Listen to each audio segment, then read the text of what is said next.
జనగాం జిల్లాలోని పలు పెట్రోల్ బంకుల్లో పెట్రోలుకు బదులుగా నీళ్లు వస్తున్నాయని వచ్చిన కంప్లైంట్ ఆధారంగా పెట్రోల్ బంకుల్లో తూనికలు కొలతలు సివిల్ సప్లై అధికారులు తనిఖీలు చేశారు.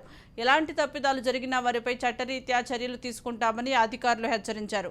బైక్ యజమానులు కూడా సర్వీసింగ్ చేసుకునేటప్పుడు పెట్రోల్ ట్యాంకుల్లో వాటర్ పడకుండా చూసుకోవాలని అన్నారు.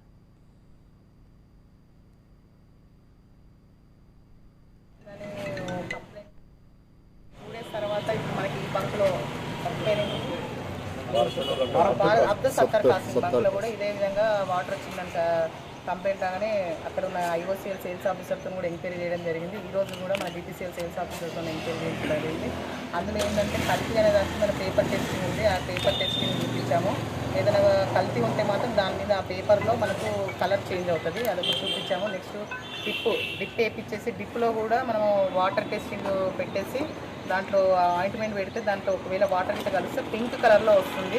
ఆ పింక్ కలర్ అనేది కూడా అందరి సమక్షంలో చూపించడం జరిగింది. అలానే 5 లీటర్ జార్ కూడా ఎక్కువ తక్కువ ఏమైనా పెట్రోల్ తక్కువ వచ్చింది, డీజిల్ తక్కువ వచ్చింది, ఎక్కువ వచ్చింది అలాంటివి కూడా మనం టెస్ట్ చేయడం జరిగింది. 5 లీటర్ల క్యాన్ కూడా అలాంటిది. ఇంకోటి ఏంటంటే లాస్ట్ ఇప్పుడు అంటే కల్తీ మనకు 10% అనేది ఇథనాయిల్ ఉంటుంది పెట్రోల్లో.